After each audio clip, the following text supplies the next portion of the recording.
Приветствую, господа и господамы. В студии, как обычно, Морд, и в этом видео я расскажу, как можно заработать, причем нормально так заработать, на такой медитативной и неспешной активности, как рыбалка. Обязательно досмотри видео до конца, если хочешь узнать, как получить до 2000 золота буквально с одной поклевки. Ну а мы начинаем.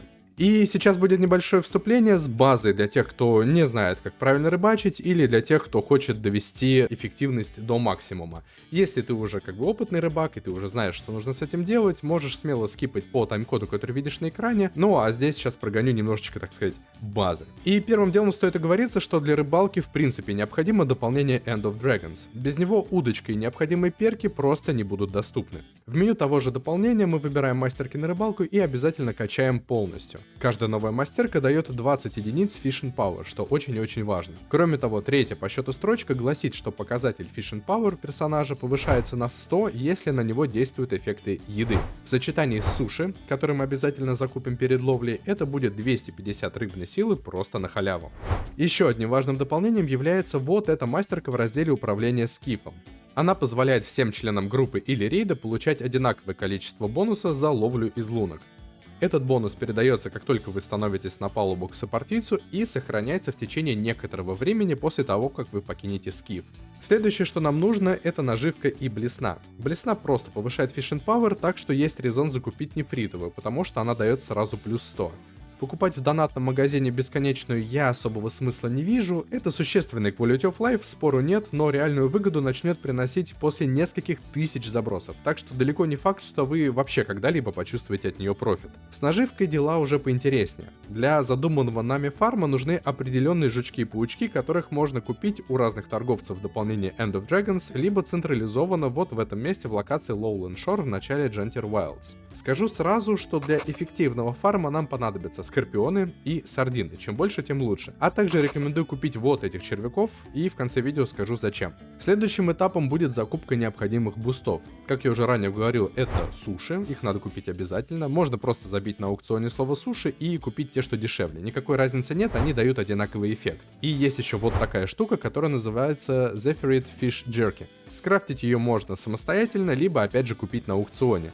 В идеале иметь всегда при себе не менее 4 штук. Итак, суммирую. У нас есть 100 Fishing Power с мастерок, еще 250 получим, когда съедим суши, 100 дает блесна, от 100 до 150 дает приманка, 25 дает сама удочка и 300 сверху будет, когда наберется 99 стаков успешных поклевок. Итого получается 875 Fishing Power, что достаточно для ловли большинства необходимых рыб. Чем выше показатель, тем в принципе проще ловить рыбу в мини-игре, но также выше шанс поймать более редкую рыбу, а это нам определенно надо.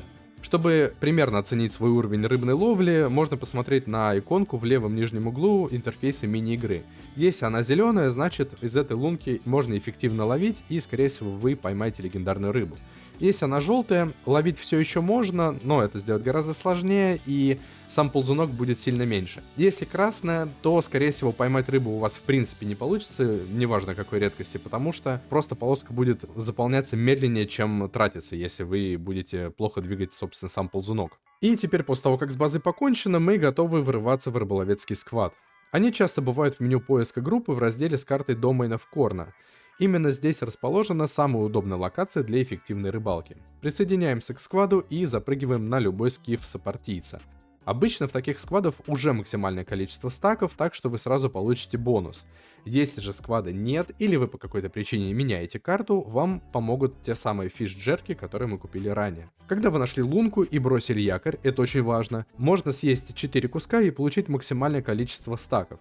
Еще раз повторюсь, скиф должен в это время стоять на якоре, а персонаж свободно передвигаться по палубе, причем не обязательно брать в руки удочку.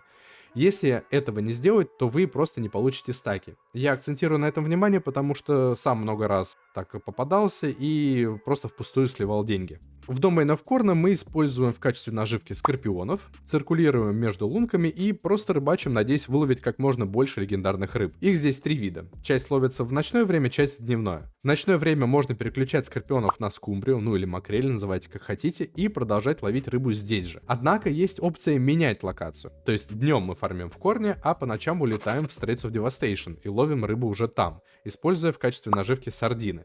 Если верить сайту Fast Farming, это эффективнее, но кто я такой, чтобы с ними спорить? И не ждите сразу, что у вас будет много фиолетовой рыбы, потому что рыбалка, как и в реальной жизни, штука довольно рандомная. Если вам повезет, вы довольно быстро наловите необходимое количество, которое вы хотели, но если не повезет, то придется посидеть чуть подольше.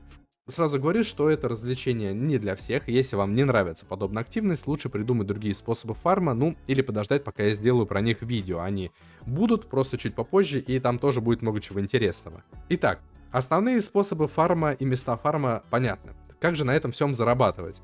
Да все очень просто на самом деле. Есть 4 способа получения прибыли. Первый, вы просто разделываете всю рыбу и продаете полученные материалы на аукционе. Основной нашей целью являются легендарные рыбины, потому что с них гарантированно падает Ancient Ambergris, который нужен для крафта абсолютно всех легендарок третьего поколения, поэтому он всегда в цене. С менее редких рыб, вплоть до экзотических, шанс выпадения тоже остается, но он очень сильно ниже. Также 5 Ambergris'ов можно раз в день получить за безупречное рыбное филе у торговца. Второй способ — это крафт тех самых сушеных рыбных закусок, которые мы покупали ранее.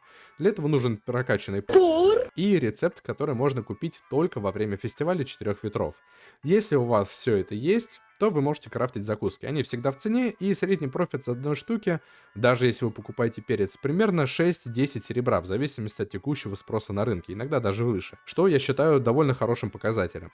Третий способ — это фарм Эмбергриса через ачивки. Если вы просто любите рыбалку как активность, но вам лень сидеть на одной локации, в разделе с рыболовецкими ачивками можно найти полный перечень достижений, которые не только дают титулы, которыми можно жестко пофлексить в городах, но и ценные мешочки, в которых эта янтарная жижа и находится. Мне было по кайфу таким заниматься, но я понимаю, что далеко не всем людям заходит, и фарм одной локации все ж таки быстрее. Если вам нравится, в принципе, путешествовать по миру и сама рыбалка приносит вам удовольствие, то в достижениях каждой рыбы написано, где ее ловить, в какое время суток ее ловить, какую приманку использовать и так далее, и так далее. В случае, если что-то вдруг не получается, всегда можно свериться с официальной вики. Еще один плюс этого способа — то, что торговец в Арборстоуне раз в сутки меняет одну желтую рыбину на один Ambergris. Каждый день эта необходимая рыба меняется, можно посмотреть на вики, можно просто чекнуть торговца и глянуть, что у него в предложке, грубо говоря, и дать ему эту рыбу. Поэтому люди, которые предпочитают такой способ фарма, они обычно не разделывают желтую рыбу и оставляют ее на то, чтобы обменивать у торговца и продавать потом Ambergris. Это тоже один из вариантов. Ну и, наконец, четвертый способ, о котором я упомянул в начале, которого вы все ждали, который может помочь поднять разом около 2000 золота, если вы обладаете определенной удачей. Для этого мы будем рыбачить во второй локации Visions of Eternity в реке на севере. Здесь нас интересуют вот такие вот медузы, хотя это то ли краб, непонятно что. Они ловятся на червяков, которых мы купили в начале. И с них можно при разделке полутать не только Ambergris, но и новую инфузию. Мне она, к сожалению, пока не выпала, поэтому пофлексить не могу, но сам контейнер продается на торговой площадке за такой довольно внушительный кэш. Ну а на этом у меня все. Как положено, рыбакам желаю ни хвоста, ни чешуи. Пишите в комментариях, какие способы фарма вы предпочитаете и занимаетесь ли рыбалкой в игре вообще. Буду также очень признателен за лайк и подписку на канал, если вы еще не. Ну а я пошел лечиться, у меня, как видите, гундос и голос, потому что я немного приболел. Всех обнял, приподнял. Муа.